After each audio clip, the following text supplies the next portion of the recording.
Hello everyone, मैं हूं अभिषेक और आज हम लोग सॉल्व करेंगे क्लास 10 का चैप्टर 10 जिसका नाम है सर्कल और सर्कल की एक्सरसाइज 10.2 को सॉल्व करेंगे। देखो एक्सरसाइज 10.1 में कुछ भी नहीं है तो इसे हम लोग हटा दे रहे हैं, बिल्कुल बेसिक है। अगर आपको नहीं आता है तो आप कमेंट करके बताना, हम बता देंगे। बिल्कुल बेसिक है, कुछ भी नहीं उसमें, ठीक है। अब जो एक्सरसाइज 10.2 है आज इसे पूरा हम लोग सॉल्व करेंगे। तो चलो शुरू करते हैं क्वेश्चन नंबर 1 से। Question 1, from a point Q the length of the tangent to a circle is 24 centimetre and the radius of Q from the center is 25 centimeter. The radius of the circle is। देखो question कह रहा है कि एक आपके पास circle है और वो सर्कल का रेडियस क्या है ये पूछा। क्या पूछा हुआ है? रेडियस पूछा है। अब गिवन क्या है? क्वेश्चन ने ये बताया कि आपके पास जो सर्कल है ना, उस सर्कल की जो टेंजेंट की लेंथ है वो 24 सेंटीमीटर की है और क्वेश्चन ने ये भी कहा है the distance of Q from the centre is 25। जो आपके पास Q पॉइंट है ना, उस Q पॉइंट से सर्कल के सेंटर तक की जो डिस्टेंस है वो 25 सेंटीमीटर है। तो टेंजेंट की हमें यहाँ पर दे दी गई है 24 सेंटीमीटर डिस्टेंस और हमें यहाँ पर सर्कल से लेकर टेंजेंट के Q पॉइंट तक की जो डिस्टेंस बताई गई वो 25 सेंटीमीटर दे दी गई। अब कहा जा रहा है कि भैया जो रेडियस है ना ये फाइंड करके बताओ। कैसे फाइंड करेंगे वो देखो। इस क्वेश्चन को सॉल्व करने से पहले आपको इसकी फिगर को ध्यान से समझना होगा, फिर बनाना भी पड़ेगा। तो चलो इसकी फिगर को देखो। यहाँ पर हमने बना दिया एक सर्कल और बोल दिया कि भैया ये सर्कल का सेंटर है जिसका नाम है O और इस सर्कल का हमने एक टेंजेंट बना दिया और इस टेंजेंट का नाम रख दिया ये P है और ये Q है। क्वेश्चन ने ये बताया था कि जो हमारे पास सर्कल का टेंजेंट है ना, इसकी जो डिस्टेंस है वो 24 सेंटीमीटर की है। क्वेश्चन ने ये भी बताया था कि भैया सर्कल के सेंटर से लेकर Q पॉइंट तक की जो डिस्टेंस है वो है हमारे पास 25 सेंटीमीटर और क्वेश्चन ने हमसे ये पूछा है कि बताओ भैया इसकी रेडियस क्या होगी। अब रेडियस नहीं फाइंड कर पाओगे, कर लोगे ना, बहुत इजी हो गया। अब तो ये फिगर बना लिया तो भैया इसका सोल्यूशन तो इजी हो गया। बट बात आती है कि कैसे निकालेंगे। अगर जिन्हें नहीं पता तो अभी बताते हैं। सबसे पहले यहाँ पर एक थ्योरम याद करो। थ्योरम कहती है कि अगर हमारा टेंजेंट, ये देखो ये टेंजेंट है, अगर हमारा टेंजेंट ये रेडियस को टच करता है और जिस पॉइंट में टच करता है ना उस पॉइंट में बनता है हमारा 90 डिग्री का एंगल, क्योंकि ये बन जाता है हमारा परपेंडिकुलर। तो हम लोग बोल सकते हैं कि हमारे पास जो OP है ये परपेंडिकुलर है किससे? QP से। इतनी बात क्लियर हो गई, समझ में आ गया ना, अकॉर्डिंग टू हमारी थ्योरम। चलो ये हो गया। अब यहाँ पर हमारे पास जो एंगल है OPQ ये हो गया 90 डिग्री का। अब ध्यान से देखो सिर्फ OPQ को, तो आपको ये दिखेगा एक राइट एंगल ट्रायंगल और राइट एंगल ट्रायंगल में दो साइड पता है, हमें तीसरी साइड फाइंड करनी है। तो तीसरी साइड फाइंड करने के लिए हमेशा यूज़ करेंगे हम लोग पाइथागोरस थ्योरम। तो यहाँ लिखेंगे बाय यूजिंग पाइथागोरस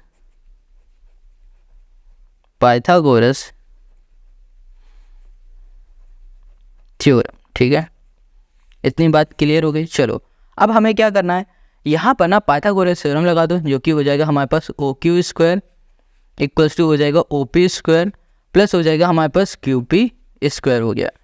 OQ जो हमारे पास स्क्वायर है O, ये Q है, ये 25 सेंटीमीटर, यहाँ पर स्क्वायर कर दिया।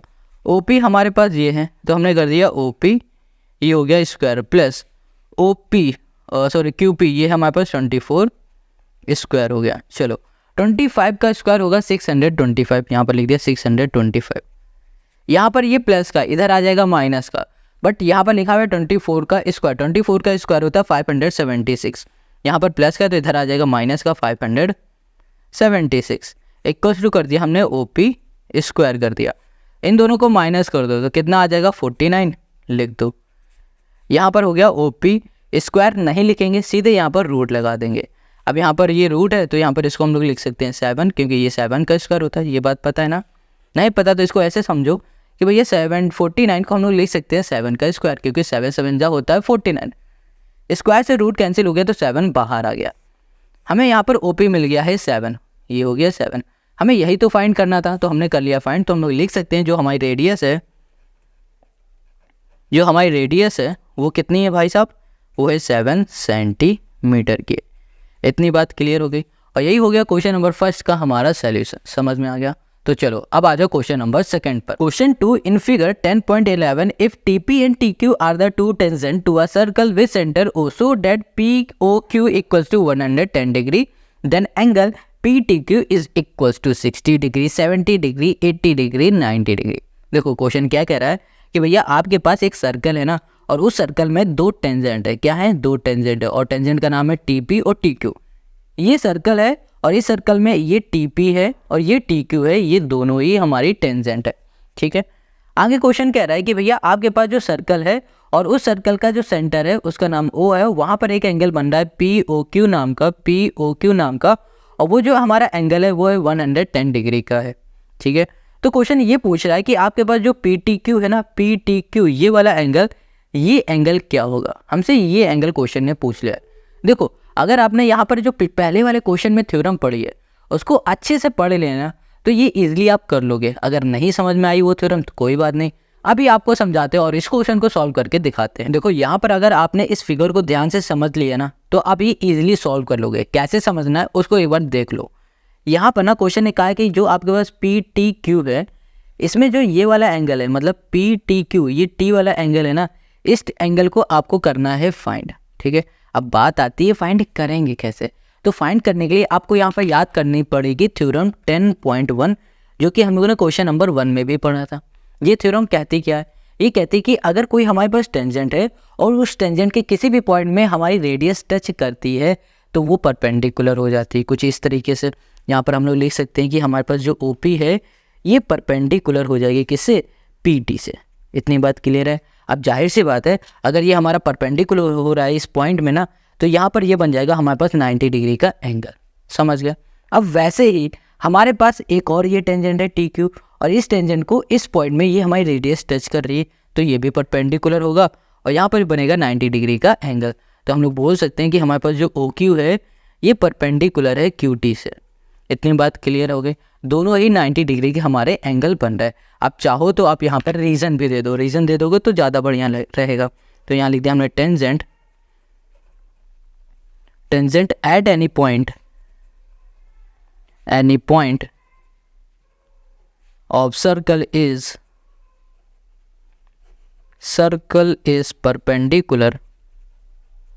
perpendicular टू द रेडियस, यहाँ कर दिया हमने रेडियस थ्रू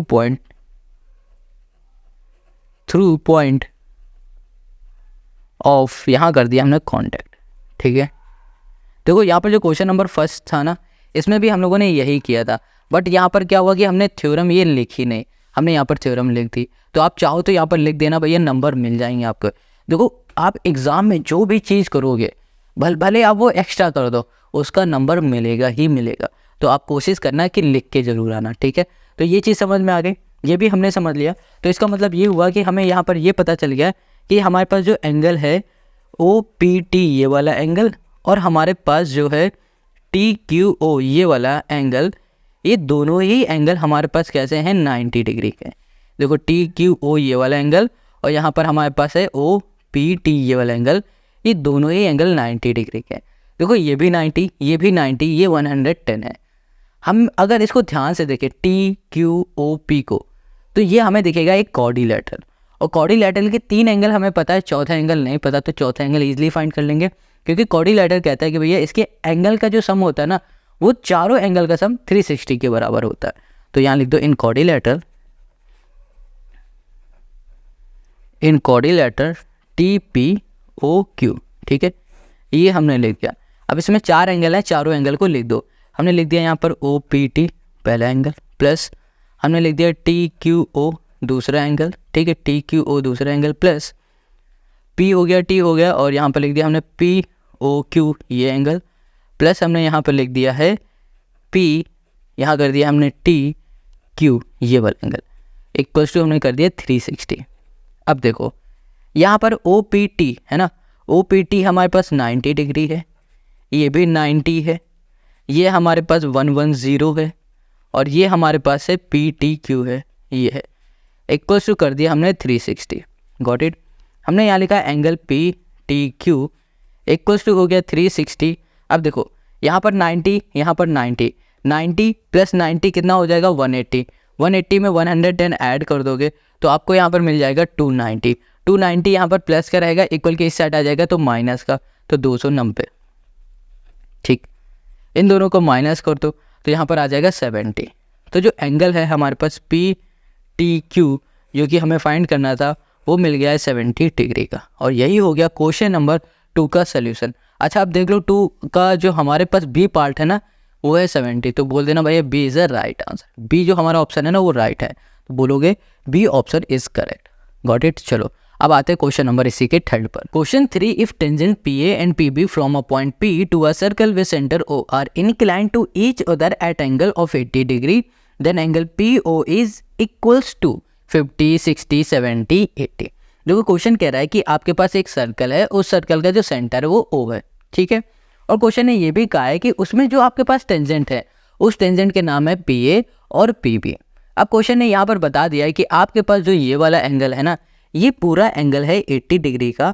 तो जनाब यहाँ पर क्वेश्चन पूछ रहा है कि ये वाला एंगल क्या होगा, ये वाला एंगल, ठीक है। फिर से एक बार देख लो, पी ओ ए ये जो एंगल है ना ये हमें फाइंड करके बताना। अब इस एंगल को भी फाइंड करेंगे कैसे। सबसे पहले तो देखो यहाँ पर अगर ध्यान से देखोगे तो आपको थ्योरम 10.1 फिर से याद आएगी। ये हमारे पास टेंजेंट है और इस टेंजेंट को क्या हो रहा है, ये रेडियस टच कर रही, तो ये परपेंडिकुलर बन गया और यहाँ पर आ गया 90 डिग्री का एंगल। वैसे ही हमारे पास ये भी हमारी टेंजेंट है और ये हमारी रेडियस है। टेंजेंट को रेडियस इस पॉइंट में टच कर रहा है तो ये परपेंडिकुलर बनेगा और यहाँ पर आ जाएगा हमारे पास 90 डिग्री का एंगल। समझ में आ गया ये चीज़। चलो इसको हम लिख देते हैं। तो हम लोग यहाँ पर लिखेंगे कि हमारे पास जो पी ए है वो एक टेंजेंट है, तो हमारे पास जो ओ ए है ये परपेंडिकुलर हो जाएगी किसे, पी ए से, ठीक है। रीज़न आप वही लिख देना जो हम लोगों ने क्वेश्चन नंबर 2 में लिखा था, सेम ये रीज़न आप पूरा यहाँ पर छाप दो।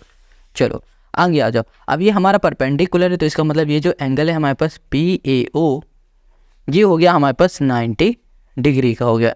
इतनी बात क्लियर हो गई। चलो अगर इसको भी देखोगे तो हम लोग ये भी बोल सकते हैं कि हमारे पास जो ओ बी है ये हमारी क्या है, परपेंडिकुलर है। किससे परपेंडिकुलर है, पी बी से।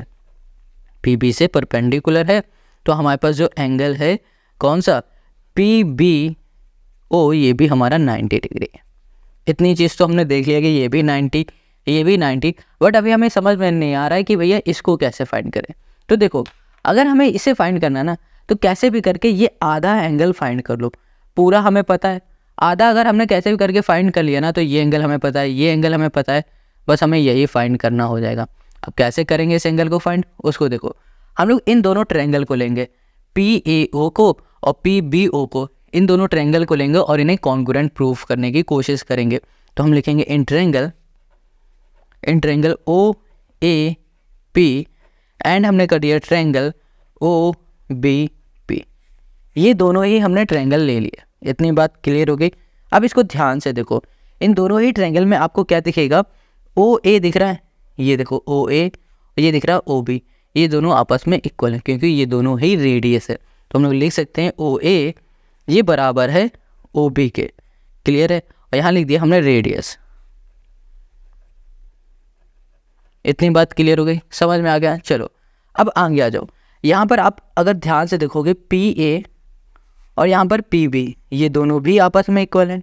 क्यों इक्वल है, क्योंकि भैया ये हमारे पास टेंजेंट है और हमें पता है कि जो हमारे एक्सटर्नल पॉइंट से जो टेंजेंट बनती है ना वो आपस में इक्वल हो गई। ये हमारी एक्सटर्नल पॉइंट है और इस एक्सटर्नल पॉइंट से ये एक टेंजेंट बन रही है और ये हमारी एक टेंजेंट बन रही है, तो ये दोनों ही टेंजेंट की जो लेंथ होगी वो इक्वल होगी। तो हम लोग बोल सकते हैं जो हमारे पास पी ए है ये बराबर है पी बी के। ठीक है, इतनी बात क्लियर है। रीजन लिखना तो लिख देना लेंथ ऑफ टेंजेंट, यहाँ कर दिया drawn from external point, from यहाँ कर दिया हमने एक्सटर्नल पॉइंट, ठीक है, इज इक्वल इज इक्वल, ठीक है, बस ठीक है, समझ में आ गया। ये कर दिया। अब ध्यान से देखो, ये जो OP है ना ये हमारे क्या है, कॉमन है, तो यहाँ पर साइड लिख दिया हमने OP इक्वल्स टू OP, ये हमारे पास कॉमन हो गए, तो यहाँ कर दिया कॉमन। अब हमने देखा, ये देखो साइड, ये देखा हमने साइड, ये साइड, तो ये दोनों ही हमारे ट्रायंगल साइड से क्या हो रहे हैं, कॉन्ग्रुएंट हो जाएंगे। तो हम लोग बोल देंगे ट्रायंगल OAP, ठीक है, ये दोनों ही ट्रायंगल हमारे पास क्या हो गए, कॉन्ग्रुएंट हो गए बाय OBP। ये किससे हो जाएंगे हमारे पास, साइड से। अगर ये दोनों हमारे कॉन्ग्रुएंट हो चुके हैं तो हम लोग बोल सकते हैं कि ये वाला एंगल आपस में इक्वल होता है। क्यों? क्योंकि भैया हमें पता है दो कॉन्ग्रुएंट जो ट्रायंगल होते हैं ना, उनके जो एंगल होते हैं वो एंगल आपस में इक्वल होते हैं। जैसे कि ये वाला एंगल इसके हमारे पास हो जाएगा इसके इक्वल, ये इसके इक्वल हो जाएगा, ये इसके इक्वल हो जाएगा। ठीक है, तो हम लोग अभी इसको लेंगे क्योंकि हमें ये वाला एंगल फाइंड करना है। तो हम लोग बोल देंगे कि हमारे पास जो एंगल है ओ पी ए, ये एंगल बराबर है एंगल किसके, ये बराबर हो जाएगा ओ, यहाँ कर दिया पी बी के, बाई सी पी, यहाँ कर दिया सी टी। इतनी बात क्लियर हो गई। चलो अब यहाँ पर लिखा हुआ है ओ पी ए, जो ये ओ पी ए एंगल है, देखो ओ पी ए ये वाला जो सिर्फ एंगल है ये आधा है इस पूरे वाले एंगल के। तो हम लोग लिख सकते हैं O P A equals to half of this angle. तो यहाँ पे लिख दो O P A equals to half of angle A P, यहाँ कर दिया हमने पी। तो यहाँ पर हो गया हमारे पास 1/2 इंटू हमने कर दिया यहाँ पर 80, तो ये हो गया हमारे पास 40 डिग्री। ठीक है, एंगल हमने कर दिया O P A equals to आ गया हमारे पास 40 डिग्री। तो हमें ये एंगल मिल गया है 40 डिग्री का। ठीक है, ये जो एंगल है ये हमें पता है 90 डिग्री का, क्योंकि ये परपेंडिकुलर है। अब हमें ये वाला एंगल फाइंड करना है। कैसे फाइंड करना है? अगर सिर्फ आप इसको ध्यान से देखो ए पी ओ को, तो ये आपको क्या दिखेगा, right angle triangle. Right angle triangle में हमें दो एंगल पता है, तीसरा नहीं पता है। तो हमें पता है कि भैया राइट एंगल ट्रायंगल की प्रॉपर्टी होती है, वो कहती है कि भैया ट्रायंगल के अंदर जो तीन एंगल है ना, उन तीनों एंगल का जो सम होता है वो होता है 180 डिग्री के बराबर। तो हम लोग लिखेंगे इन ट्रायंगल पी ओ ए, यहाँ पर हो जाएगा हमारे पास angle P O A plus angle O P A plus angle हो जाएगा हमारे पास O A P equals to हो जाएगा 180 डिग्री। ठीक है, यहाँ पे लिखो angle sum property of triangle. इतनी बात क्लियर हो गई। तो देखो पी ओ ए जो है ना हमारे पास कितना है, पी ओ ए पता नहीं, इसी को तो फाइंड करना है। तो पी ओ ए हमने लिख दिया प्लस ओ पी ए हमारे पास है 40, ये वाला एंगल है हमारे पास 90 इक्वल्स टू कर दिया हमने 180। अब वो यहाँ पर हो गया हमारे पास 180 और ये हो गया हमारे पास 130, इधर आ जाएगा तो माइनस का हो गया 130 हो गया। यहाँ पर हो गया एंगल ओ पी ओ ए, यहाँ लिख दिया angle P O A equals to हमने कर दिया यहाँ पर 50 डिग्री। तो हमें यहाँ पर मिल गया एंगल पी ओ ए 50 डिग्री। इतनी बात क्लियर हो गई।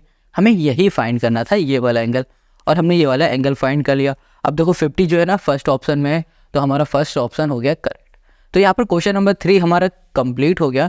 अब आते हैं हम लोग क्वेश्चन नंबर 4 पर। Question 4, prove that the tangent drawn at the end of a diameter of a circle are parallel. Question ये कह रहा है कि एक आपके पास सर्कल है और उस सर्कल में एक डायमीटर है, ठीक है, और उस डायमीटर के दोनों एंड से एक टेंजेंट हमारी बन रही है, और वो जो टेंजेंट है ना, वो जो दोनों ही टेंजेंट आपस में पैरेलल है, ये हमें प्रूफ करके दिखाना है। क्वेश्चन समझ में आया? नहीं आया ना? तो इसके फिगर को देख लोगे तो सब समझ में आ जाएगा। देखो ये हमने बना दिया सर्कल, और सर्कल के बीच में एक बन गया हमारा एक डायमीटर, ठीक है। अब डायमीटर में 2 पॉइंट हो गए, एंड पॉइंट, एक ये।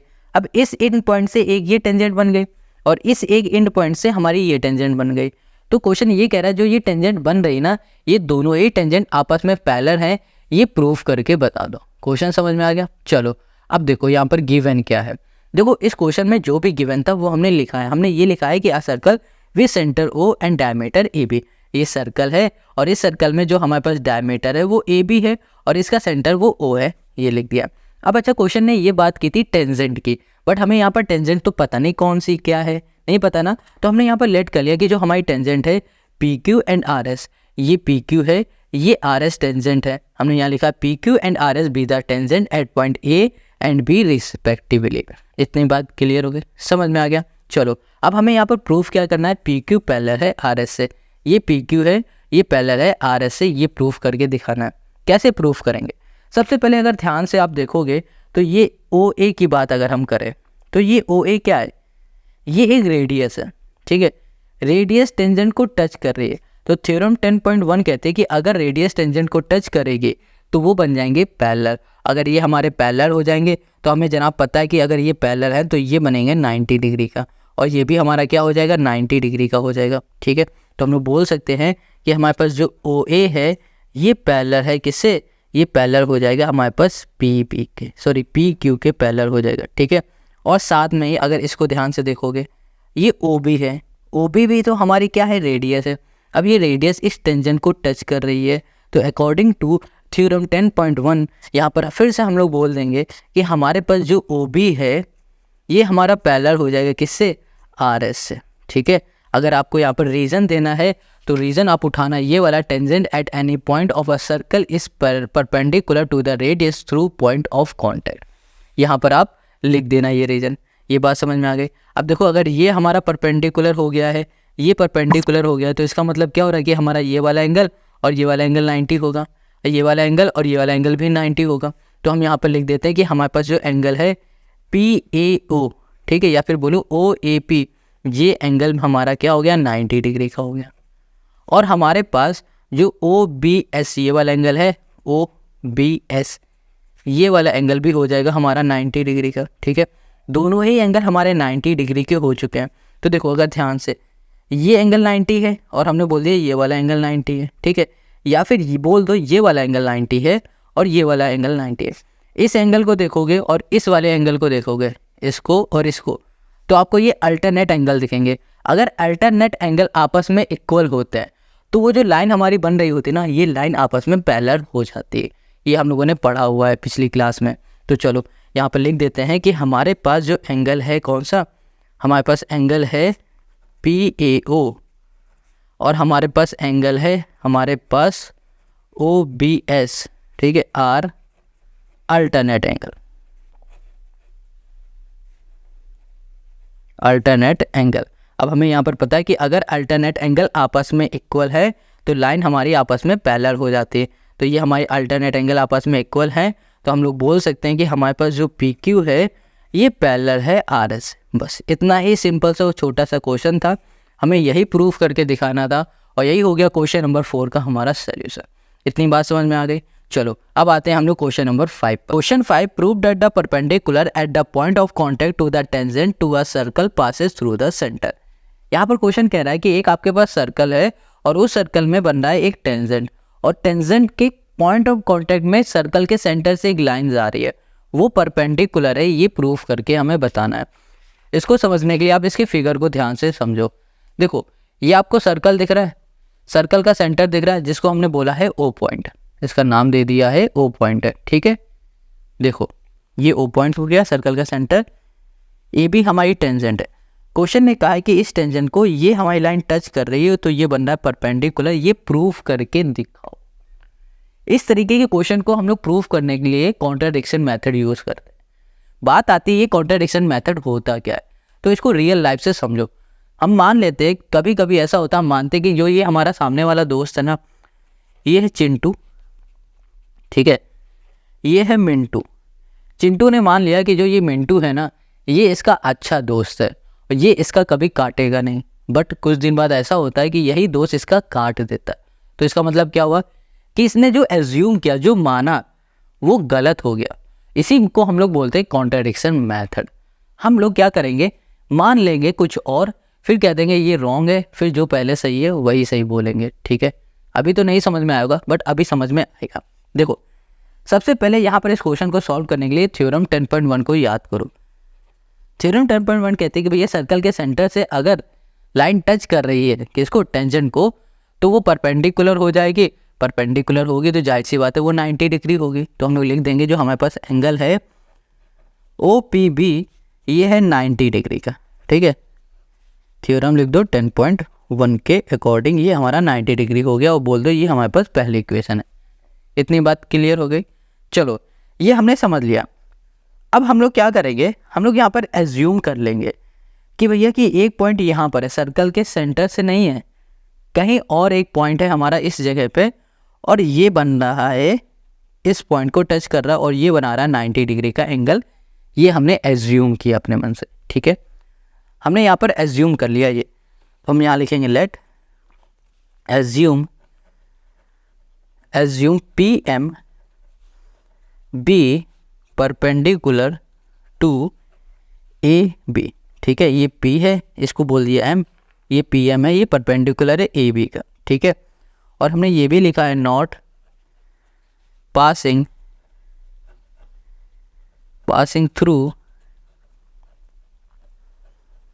थ्रू ओ, जो कि ओ से पास नहीं हो रहा। ओ मतलब क्या, सर्कल के सेंटर से पास नहीं हो रहा, ठीक है।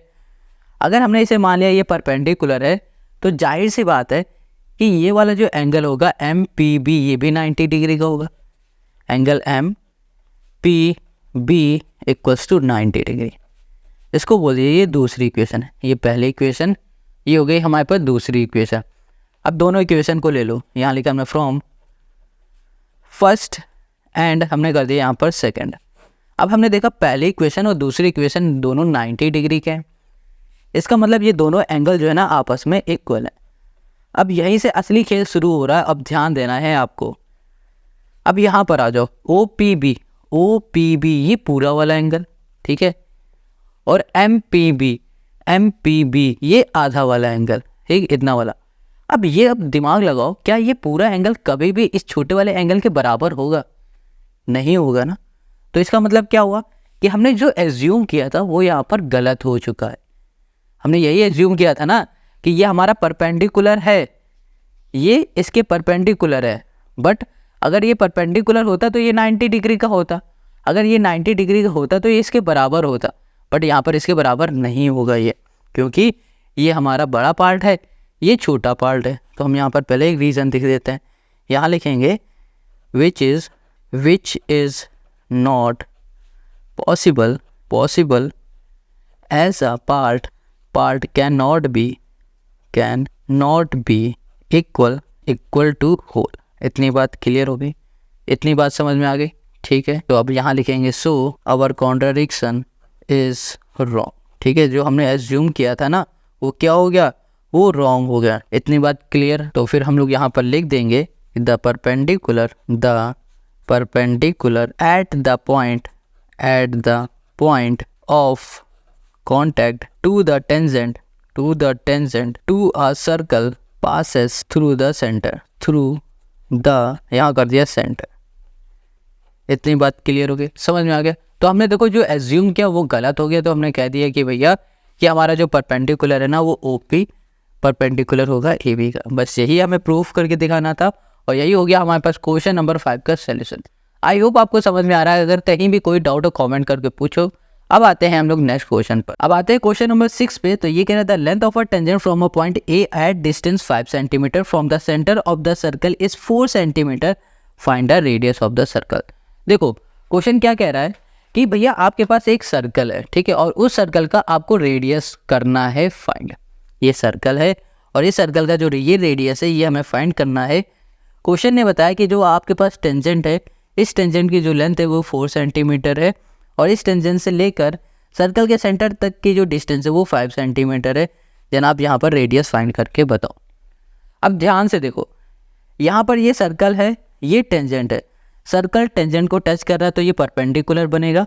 अब ये परपेंडिकुलर बन रहा है तो जाहिर सी बात है ये 90 डिग्री का एंगल बनेगा। अब ये 90 डिग्री का एंगल बन गया है तो ये हो गया हमारे पास राइट एंगल ट्रायंगल, और राइट एंगल ट्रायंगल में 2 एंगल हमें पता है, तीसरा नहीं पता है, तो तीसरा फाइंड करने के लिए हम लोग यूज़ करेंगे पाइथागोरस थ्योरम। देखो कैसे, सबसे पहले एंगल लिख देते हैं ओ बी ए, ये हो गया 90 डिग्री का, ठीक है। आपको रीजन देना है ना, रीजन दे दो रेडियस एंड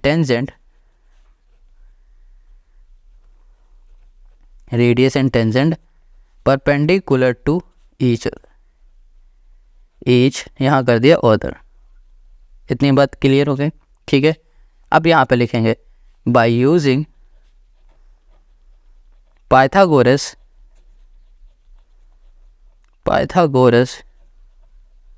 थ्योरम।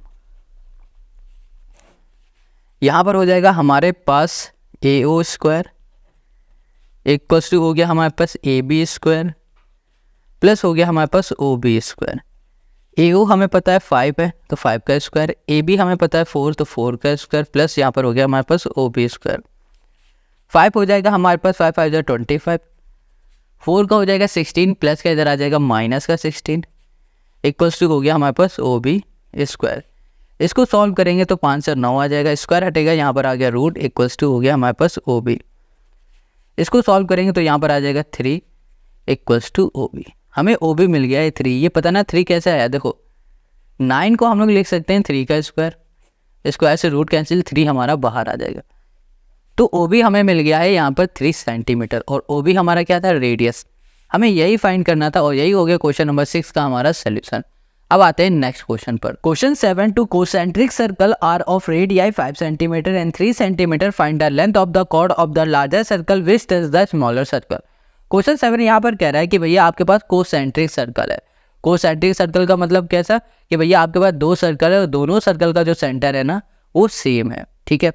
एक का रेडियाई है 5 सेंटीमीटर, दूसरे का रेडियाई है 3 सेंटीमीटर, मतलब जो बड़ा वाला सर्कल होगा जाहिर सी बात है उसके 5 सेंटीमीटर रेडियस होगी, जो छोटा वाला सर्कल होगा उसकी 3 सेंटीमीटर रेडियस होगी। आगे क्वेश्चन कह रहा है find the length of the chord of the larger circle which touch the smaller circle. देखो इसका फिगर जो है ना वो कुछ इस तरीके से बनेगा, एक बड़ा सर्कल है, एक छोटा सर्कल है। क्वेश्चन ने कहा है कि भैया एक रेडियस है ना जो छोटी वाली वो 3 सेंटीमीटर की है, बड़ी वाली रेडियस है 5 सेंटीमीटर की। हमें इसकी लेंथ फाइंड करनी है पी क्यू की। ये पी क्यू की लेंथ कैसे फाइंड करेंगे वो देखो। अब यहाँ पर हमें पी क्यू फाइंड करना है। अगर इस पी क्यू को ध्यान से देखोगे, अगर आप सिर्फ छोटे वाले सर्कल को लोगे और पी क्यू को लोगे तो आपको ये टेंजेंट दिखेगी। अगर आप ये बड़े वाले सर्कल को लोगे और इस पी क्यू को देखोगे तो ये आपको कॉर्ड दिखेगी, ठीक है। अभी हम लोग छोटे वाले सर्कल को देखेंगे और साथ में इसको देखेंगे पी क्यू को, तो ये हमें दिख रही है टेंजेंट। टेंजेंट रेडियस को टच कर रही है, तो ये क्या हो जाएगा, परपेंडिकुलर। परपेंडिकुलर होगा तो इसका मतलब ये 90 डिग्री का एंगल हमारा बनाएगा। तो हम लोग लिख सकते हैं कि हमारे पास जो ओ ए है ये परपेंडिकुलर है, किससे परपेंडिकुलर हो रहा है, पी क्यू। ओ ए परपेंडिकुलर पी क्यू, इतनी बात क्लियर है। तो हमारे पास जो एंगल है ओ ए पी ये हमारा 90 डिग्री का हो गया, इतनी बात क्लियर है। अब देखो, अब हम लोग कैसे भी करके ये वाला अगर साइड फाइंड कर लेंगे ना तो ये पूरी अपने आप पता चल जाएगी। अगर ध्यान से देखोगे तो ये आपको इतना राइट एंगल ट्रायंगल दिख रहा है। राइट एंगल ट्रायंगल में 2 साइड पता है, तीसरी हमें फाइंड करनी है। तो हम लोग क्या यूज़ करेंगे, पाइथागोरस थ्योरम। क्या लिखे, बाय यूजिंग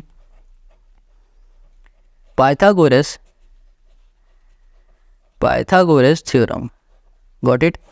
तो यहाँ पर हो जाएगा हमारे पास O P square equals to O A square plus हो गया हमारे पास पी ए स्क्वायर हो गया। ओ पी स्क्वायर कहाँ है हमारे पास, भैया ये ओ पी है, ये 5 का स्क्वायर। ओ ए हमारे पास 3 का स्क्वायर हो जाएगा, प्लस ये हो गया हमारे पास पी ए, ये हो गया स्क्वायर। 5 का स्क्वायर मतलब 25, 3 का स्क्वायर मतलब 9 इधर आ जाएगा, प्लस से हो जाएगा माइनस, इधर हो गया हमारे पास पी ए, ये हो गया स्क्वायर। इसको सॉल्व करेंगे तो यहाँ पर हो जाएगा हमारे पास कितना, ओके यहाँ पर आ गया 16, ठीक है। स्क्वायर हटेगा, यहाँ पर आ गया रूट, यहाँ पर हो गया हमारे पास पी ए। अब इसको हम लोग लिख सकते हैं 4 इक्वल्स टू हो गया हमारे पास पी ए हो गया। इतनी बात क्लियर हो गई। चलो, तो हमें यहाँ पर पी ए मिल गया है 4। अब ध्यान से देखो, यहाँ पर ये क्या है, परपेंडिकुलर है। अब परपेंडिकुलर इसके ऊपर आ रहा है ना, तो इसका मतलब क्या हो रहा है, ये इक्वली पार्ट में इसे बाइसेक्ट कर रहा है।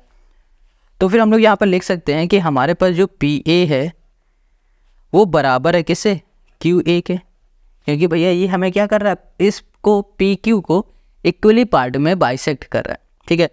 अब ये बाइसेक्ट कर रहा है, इसका मतलब ये हो रहा है पी ए बराबर है ए क्यू के। तो हम लोग यहाँ पर इसका रीजन लिखना है, तो लिखो परपेंडिकुलर फ्रॉम सेंटर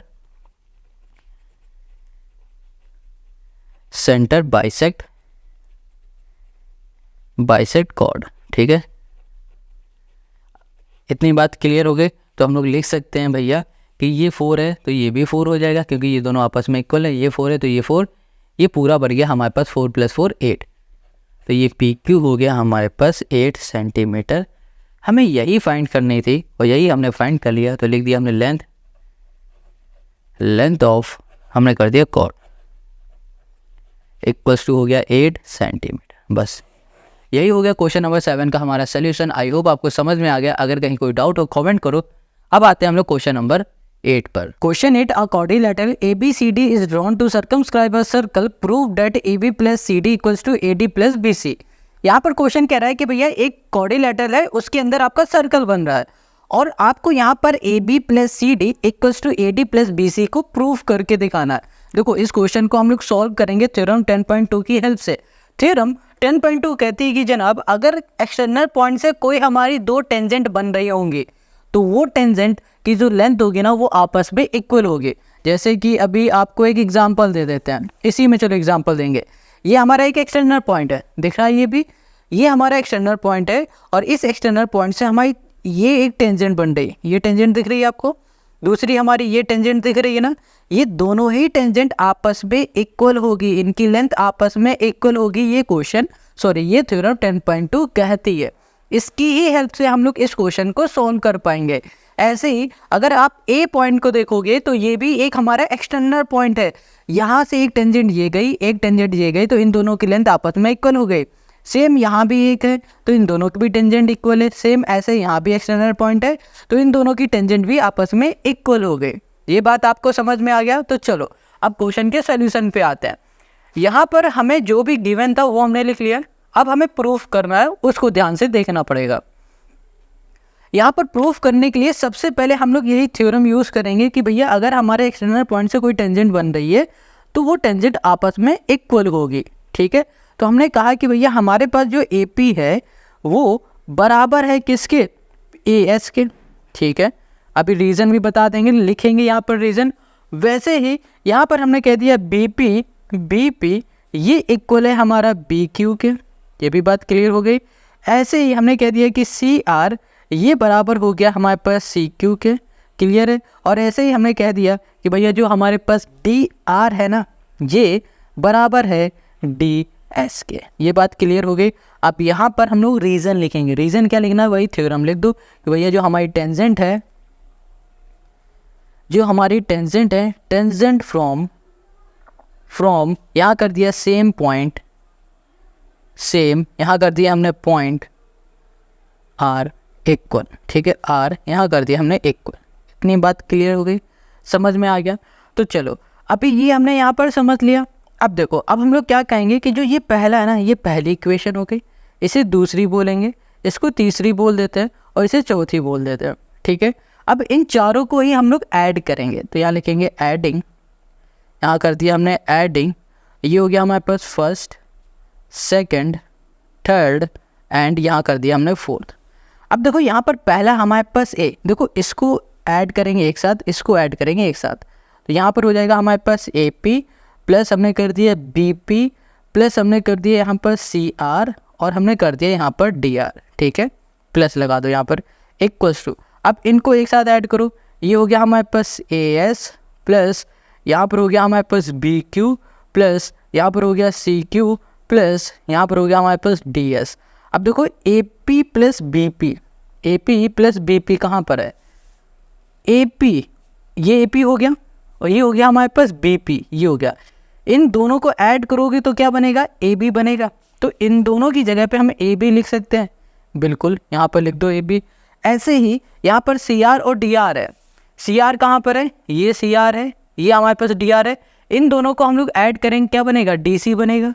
अब यहाँ पर हम लोग डी सी लिख देते हैं, डी सी, या फिर सी डी लिख दो या फिर डी सी लिखो, एक बात है, इक्वल्स टू ए एस और यहाँ पर है हमारे पास डी एस। देखो एस एस वाले को एक साथ करेंगे, क्यू क्यू वाले को एक साथ, ए एस डी एस।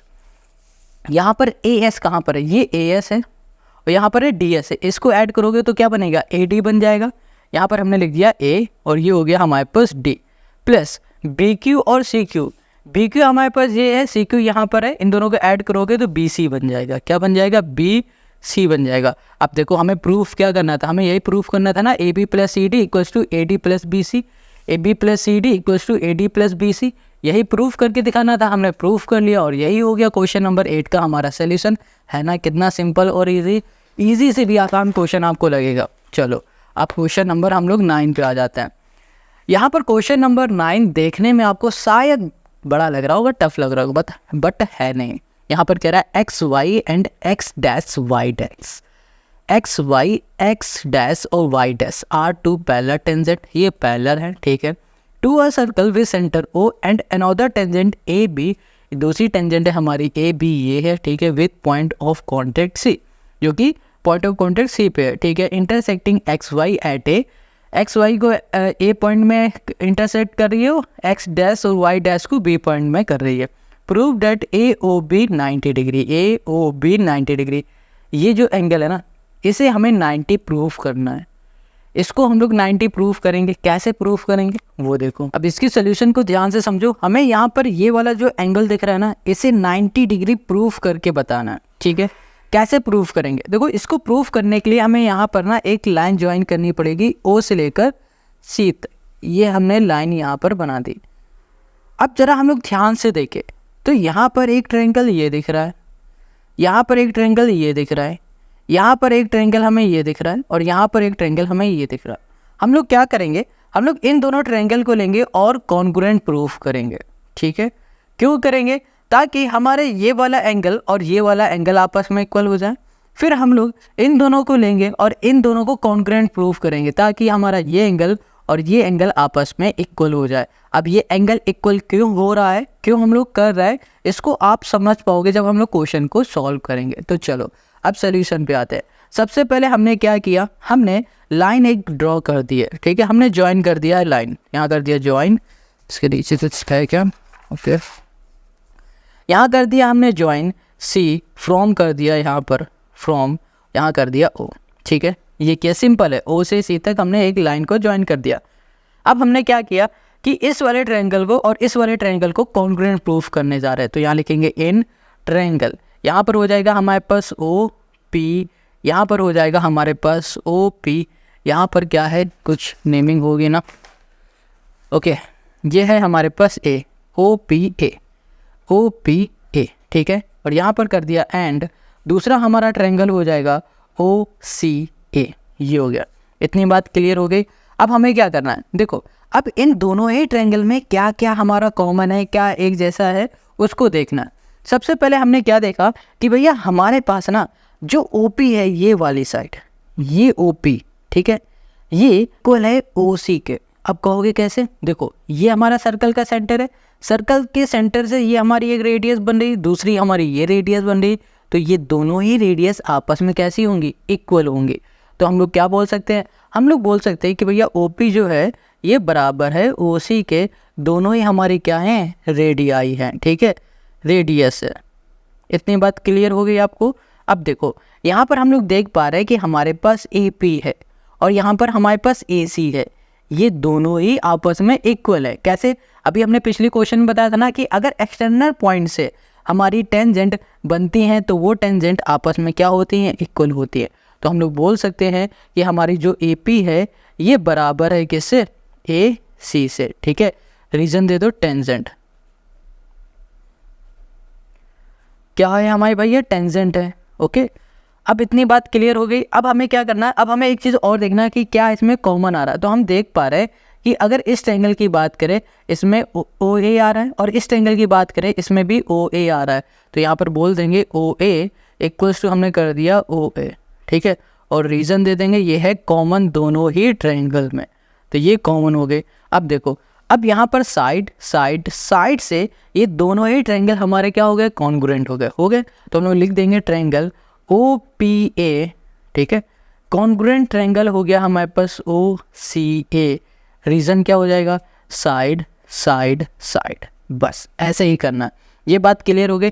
अब देखो साइड साइड से हमारे ये दोनों ही ट्रायंगल कॉन्ग्रुएंट हो चुके हैं, तो हम लोग बोल सकते हैं कि इसकी सारी साइडें और सारे एंगल आपस में इक्वल है।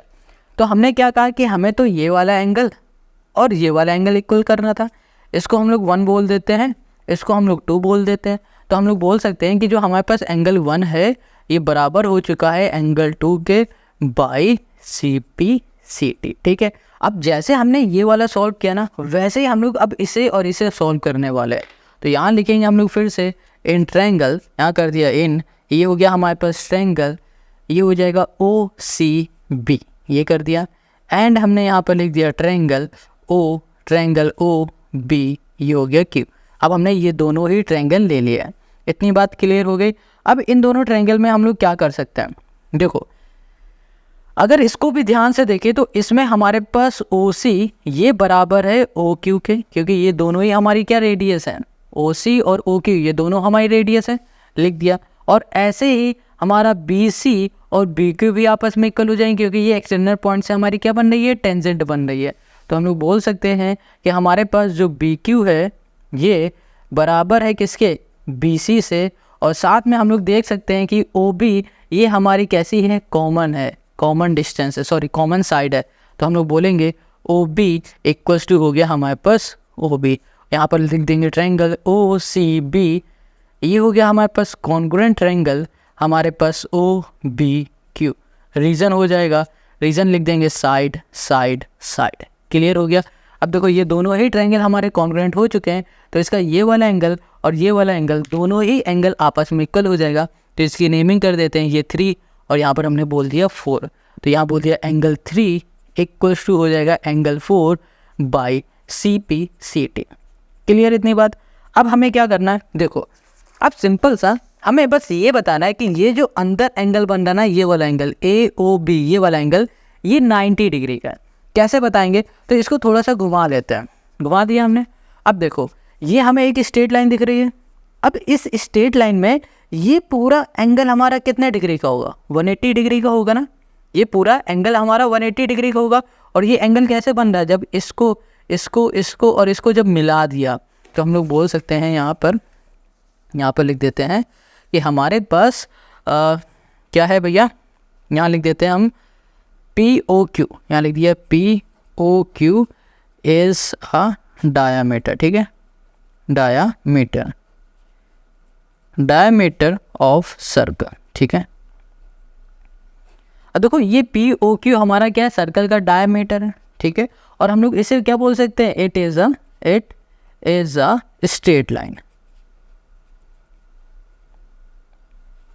ये क्या है हमारी स्ट्रेट, ये लाइन है। देखो डायमीटर भी है और ये एक स्ट्रेट लाइन है। और हमें पता है कि स्ट्रेट लाइन में जो एंगल बनता है वो होता है कितना है, 180 डिग्री के बराबर होता है। तो हम लोग बोल सकते हैं कि भैया angle 1 plus angle 2 plus angle 3 plus angle 4 किसके बराबर है, 180 डिग्री के बराबर है। अब देखो हमने अभी ऊपर क्या प्रूफ किया था कि भैया हमारे पास जो एंगल 2 है और एंगल जो 1 है ये दोनों ही आपस में इक्वल है। तो हम लोग एंगल 1 की जगह पे एंगल 2 लिख सकते हैं। एंगल 2 को हम लोग एंगल 2 ही लिखा रहने देते हैं। अब देखो हमने क्या देखा था यहाँ पर कि एंगल 3 बराबर है एंगल 4 के। तो हम लोग क्या करेंगे, एंगल 4 की जगह पे एंगल 3 लिख देंगे। इक्वल्स टू हमने कर दिया 180। ठीक है, इन दोनों को हम लोग ऐड करेंगे तो यहाँ पर मिल जाएगा 2√2 और इन दोनों को हम लोग ऐड करेंगे तो यहाँ मिलेगा 2√3 इक्वल्स टू 180। ठीक है, अब देखो यहाँ पर हमारे पास 2 इधर भी है 2 इधर भी है, तो 2 को हम लोग कॉमन ले लेते हैं। तो यहाँ पर आ जाएगा हमारे पास angle 2 plus angle 3 equals to हो गया हमारे पास 180। 2 इधर जाएगा तो ये कैंसिल कर देगा, तो एंगल 2 प्लस एंगल 3 बन जाएगा हमारे पास 90 डिग्री। अब देखो एंगल 2 और एंगल 3 है का, ये 2 है ये 3 है, यानी कि ये पूरा एंगल ये वाला एंगल, ठीक है, ये है ए ओ बी। ये एंगल हमारा 90 डिग्री हो चुका है। हम लोग लिख सकते हैं angle A O B equals to 90 degree. हमें यही प्रूफ करके दिखाना था और ये हमने प्रूफ कर दिया है और यही हो गया क्वेश्चन नंबर 9 का हमारा सॉल्यूशन। आई होप आपको समझ में आ गया है। Now come to the question number 10। देखो यहाँ पर क्वेश्चन 10 क्या कह रहा है,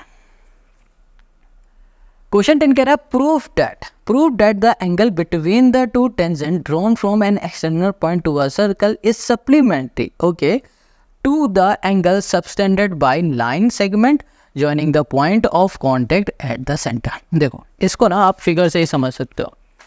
फिगर से हम इसको फिगर से हम लोग इसे और अच्छे से समझेंगे। यहाँ पर क्वेश्चन क्या कह रहा है, क्वेश्चन कह रहा है कि भैया हमारे पास एक सर्कल है, ठीक है, और एक एक्सटर्नल पॉइंट से हमारी 2 टेंजेंट बन रही है, ठीक है। सर्कल के एक्सटर्नल पॉइंट से हमारी एक ये एक्सटर्नल पॉइंट हो गई, इससे हमारी टेंजेंट एक ये बन गई, दूसरी ये बन गई। अब क्वेश्चन क्या कह रहा है कि यहाँ पर जो ये एंगल है, ये एंगल और यहाँ पर जो सर्कल के सेंटर में एंगल बन रहा है, ये एंगल, ये दोनों ही एंगल हमारे सप्लीमेंट्री एंगल है। ये हमें प्रूफ करके बताना है। ये समझ में आ गया। अब बात आती है कि भैया सप्लीमेंट्री एंगल होते क्या हैं। हमें ये पहले पता होना चाहिए कि सप्लीमेंट्री एंगल होते क्या है। देखो जिन एंगल का सम 180 डिग्री के बराबर आ जाता है उन्हें हम लोग सप्लीमेंट्री एंगल बोल देते हैं। तो इसका मतलब ये हो रहा है कि अगर हम लोगों ने इस एंगल का सम और इसका मतलब इन दोनों एंगल का अगर सम 180 डिग्री कर दिया तो ये प्रूफ हो जाएगा कि ये दोनों एंगल हमारे कैसे हैं, सप्लीमेंट्री एंगल है। अब बात आती है कैसे प्रूफ करेंगे। तो देखो बहुत सिंपल क्वेश्चन है। अब इसको ज़रा ध्यान से देखो, ये हमारे पास क्या बन रही है, टेंजेंट बन रही है, ठीक है। अब ये टेंजेंट कहाँ पर टच हो रही, इस सर्कल की रेडियस में टच हो रही, इस पॉइंट में हो रही है ना। देखो ये रेडियस है, ये टेंजेंट है।